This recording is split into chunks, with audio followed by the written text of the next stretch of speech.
If you're looking to improve your run form, it's all about what I show you in this video. Over the last 12 plus years as a physical therapist, I find that most runners are working on their foot strike, their cadence, their stride length, all these pieces that make a big difference. But without this first piece I'm going to teach you here, it makes no difference. My name's Steve Gonzer, physical therapist. If you like this video and you want us to analyze your run form, be sure to go to the link in this post. Check out our Run Smart analysis where a physical therapist can dissect your run form. It's super simple. All it takes is less than 10 minutes with your phone to upload and record.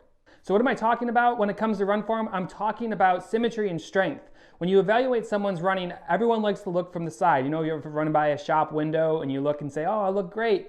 But you don't get to see yourself from behind. So what I want to do is show you how you can start identifying things in your stride that are causing nagging pain, soreness, tightness, things that will ruin your training. All you need is your phone and a little bit of knowledge.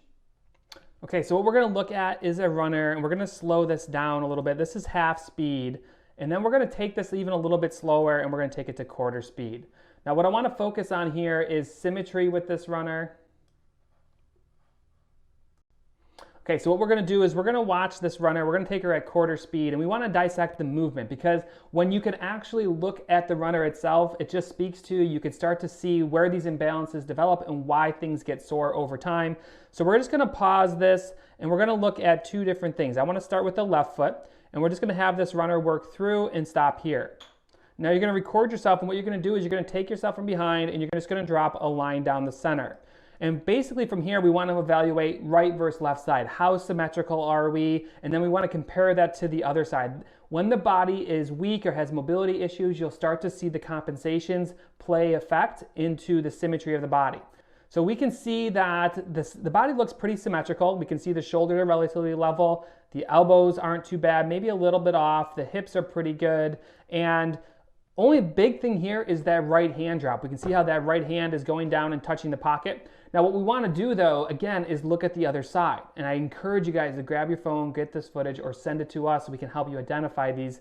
There's a lot of different things from the foot and ankle all the way up you want to look at. But if we get rid of these, let's take her to her other side and let this play through. And we're going to stop it here. So now what I want to do is I'm going to drop that same line. And by the way, it's really important when you do this is you want to look at the point where the foot is just underneath your center point. When the foot's just underneath the center point, that's where you get your maximum load. And right out of the gate, we can see a couple things. We can see that her hips are off center, her shoulders are dropping, and her head is off center. So we have her head going this way. We have her shoulders dropping. We have her hip dropping as well. We have the elbows unlevel, and we can actually see the knees coming together as well. Now what this means is that the body is not controlling really well. It's crashing into the ground and it's almost crumbling on one side. This is often the reason why people struggle with nagging injuries that don't seem to go away, is because they have these underlying, and every step they take just compounds it over time.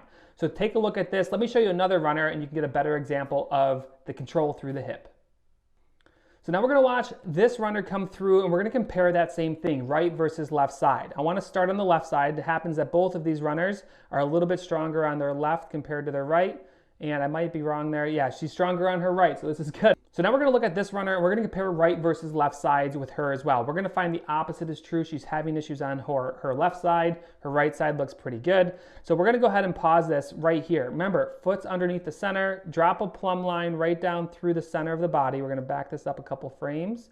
And you're going to see a really symmetrical human being, really. You're going to see that her elbows are level, her shoulders are level, her hips are level, and she has her foot almost to center line underneath. This alignment shows that we have great control and good mobility throughout that entire chain of symptoms. It's not just the ankle, it's not just the knee, the hip, it's the whole chain of muscle groups. But now what we want to do is we want to flip into the point where she's on her other leg and look at that as a comparison. So we're going to let her go through, and we're going to stop her on her left side now, and already you're starting to see something major. Take a look at the hip drop here and how wide this arm is. Let's drop a line through the center, as we always do.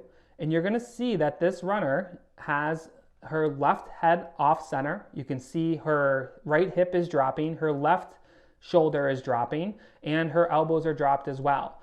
This crumbling under load can lead to issues throughout the body. It could be the same side that is weak. It could be the opposite side that is strong. It doesn't matter. These imbalances over time of every step ruin running careers for extended periods of time. So identify them as critical and understanding what you can do to fix them. So working on these things will set you up for success. You'll be able to work through the other things like cadence and lean and stride length, all those other things you love to work on or you traditionally work on in your run form. But you need to start here. You need to identify what's going on so you can have that fast base to pull from and the foundation for injury-free running. Again, if you want our help, be sure to go to the link in this post. Check out our Run Smart analysis. Takes less than 10 minutes. Our physical therapist will show you exactly what you can do to improve your run form today.